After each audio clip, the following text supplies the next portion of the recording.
Assalamualaikum warahmatullahi wabarakatuh. Alhamdulillahirabbil alamin. Wassalatu wassalamu ala asrofil anbiya'i wal mursalin wa ala alihi wa ashabihi ajmain. Asyhadu an la ilaha illallah wahdahu la syarika lah wa asyhadu anna Muhammadan abduhu wa rasuluhu la nabiyya ba'dah. Bapak Ibu yang saya hormati, alhamdulillah pada malam hari ini kita bisa bertemu lagi dalam rangka mengikuti kegiatan rutin malam Selasa yang biasanya diselenggarakan tepatnya di Aula Madrasah Muallimin Muhammadiyah Jakarta. Kami mohon maaf kepada Bapak Ibu sekalian karena malam ini mulai dari pagi aula dipakai untuk beberapa kegiatan. Tadi pagi dipakai untuk launching program Trend Science di Madrasah Muallimin yang dibuka dan diresmikan oleh Ketua PP Muhammadiyah. Kemudian sekaligus dengan adanya stadium general dari Bapak Dr. Agus Purwanto. Kemudian malam hari ini dari Polres Kota bersama dengan Polsek Biro Brajan meminjam tempat untuk pertemuan dengan seluruh tokoh masyarakat yang ada di Biro Brajan.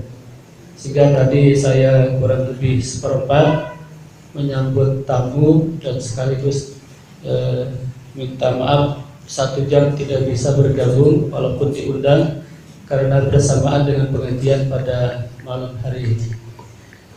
Malam hari ini ada 2, saya dengan Pak Oman. Tadi pagi saya sudah kontak dengan Pak Oman apa yang harus kita sampaikan kepada jamaah malam Selasa. Pak Oman membagi tugas. Pokoknya saya diminta menyampaikan apa yang telah diputuskan oleh Muhammadiyah. Jangan terlalu banyak di luar itu, terutama yang berkaitan dengan puasa. Dan nanti Pak Oman insya Allah jam kedua akan menyampaikan data-data tentang perhitungan penanggalan atau awal bulan Zulhijjah. Nanti akan disampaikan oleh Pak Oman Fatur Rahman, sehingga nanti Bapak Ibu setelah pengajian mudah-mudahan semakin mantap.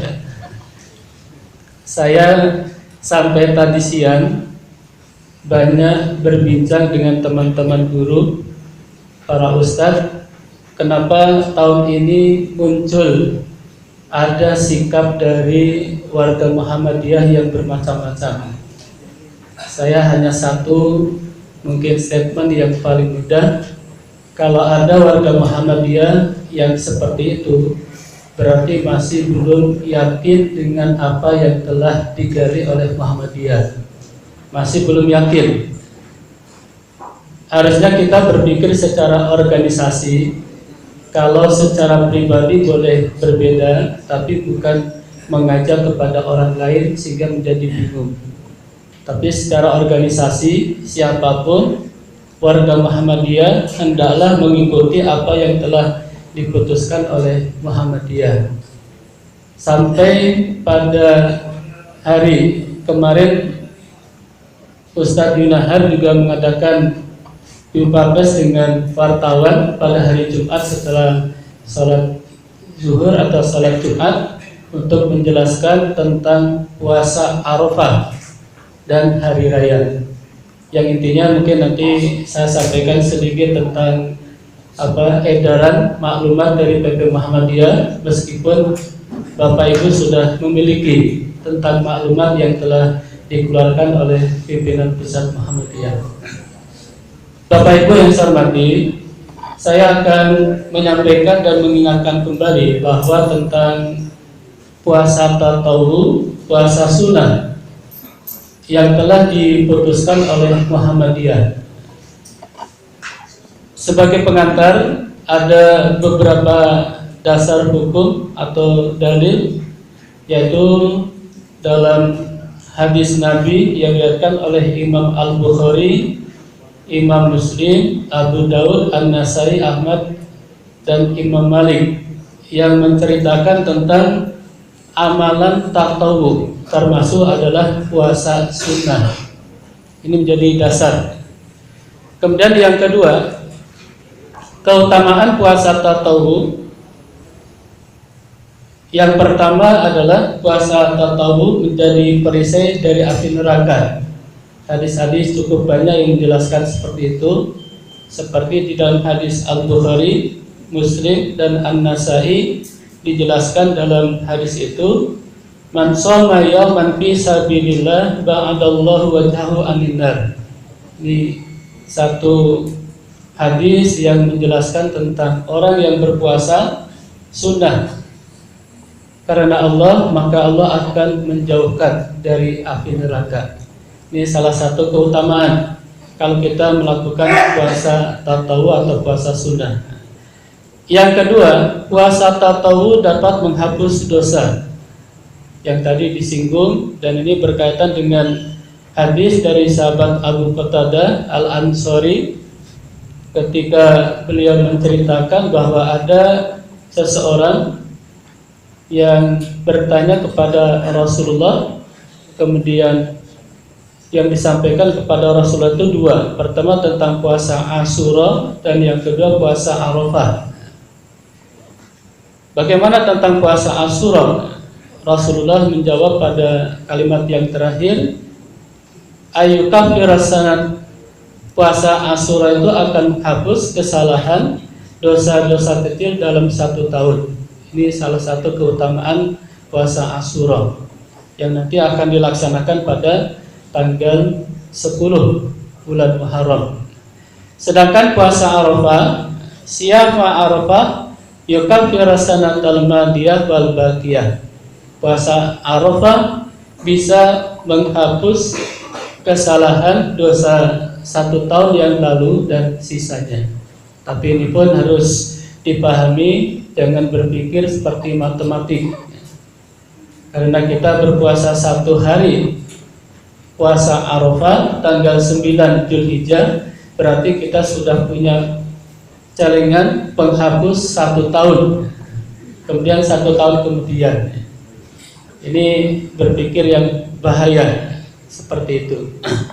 Kemudian yang kedua, bahwa malaikat akan selalu berselawat mendoakan kepada orang yang selalu berpuasa.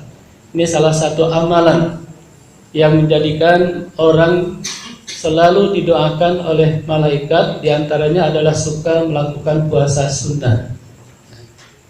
Banyak amalan-amalan. Kalau kita membaca salah satu buku, sangat menarik bahwa malaikat akan selalu bersolawat mendoakan kepada orang yang melakukan amalan-amalan tersebut. Di antaranya puasa sunnah, kemudian juga orang yang biasa sholat berjamaah dan berada di shaf yang pertama, kemudian juga dia berada di sebelah kanan imam. Ini kalau nanti dibahas hadis-hadis itu cukup bagus, sangat menarik karena satu buku kecil, singkat, tapi isinya cukup padat. Ini isi dari buku yang menjelaskan tentang malaikat akan bersolawat, artinya mendoakan kepada orang yang melakukan puasa. Kemudian Bapak Ibu yang saya hormati, yang perlu kami ingatkan kembali, karena ada kesan bahwa di dalam melakukan puasa sunnah berbeda dengan puasa wajib. Itu ada kesan. Kesan yang berbeda itu bisa jadi dalam niat.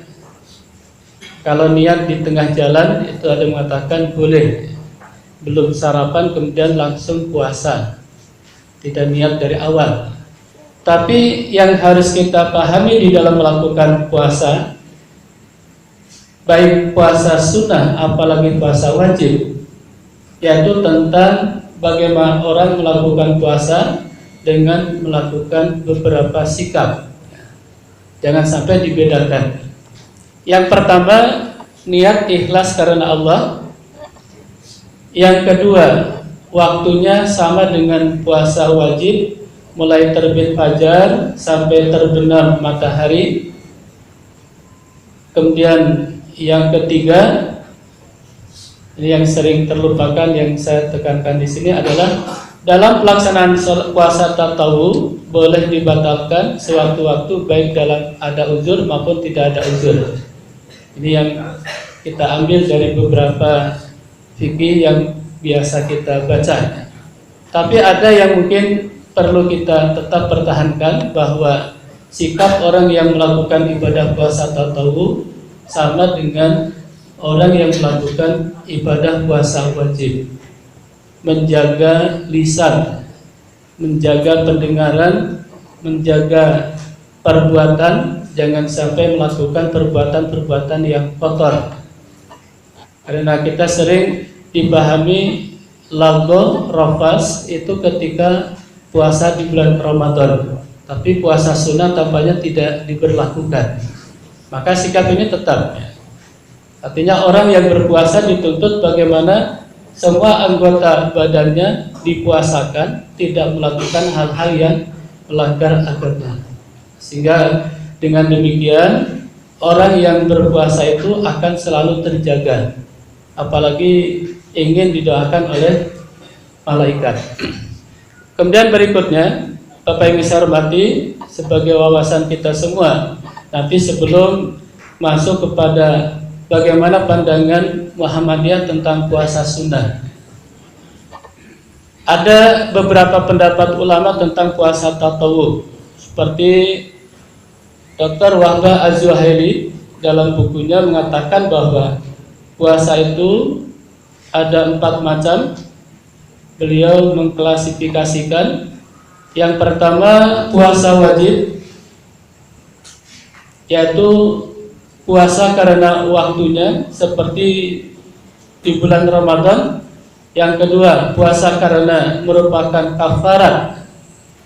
Dan yang ketiga, puasa karena seorang muslim mewajibkan pada dirinya sendiri, dan puasa seperti ini disebut dengan puasa nadar.